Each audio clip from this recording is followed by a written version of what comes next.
Chưa bao giờ những người lính cứu hỏa chùn bước. Rạng sáng 25 tháng 6, một vụ cháy nhà xảy ra tại quận 5, thành phố Hồ Chí Minh.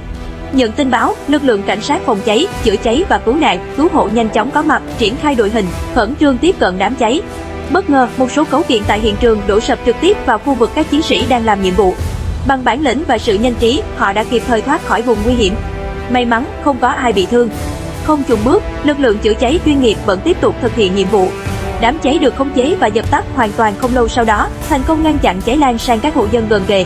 Đây là khoảnh khắc xúc động về những chiến sĩ cảnh sát phòng cháy, chữa cháy và cứu nạn, cứu hộ luôn bất chấp hiểm nguy, băng qua khói lửa để mang lại bình yên cho nhân dân.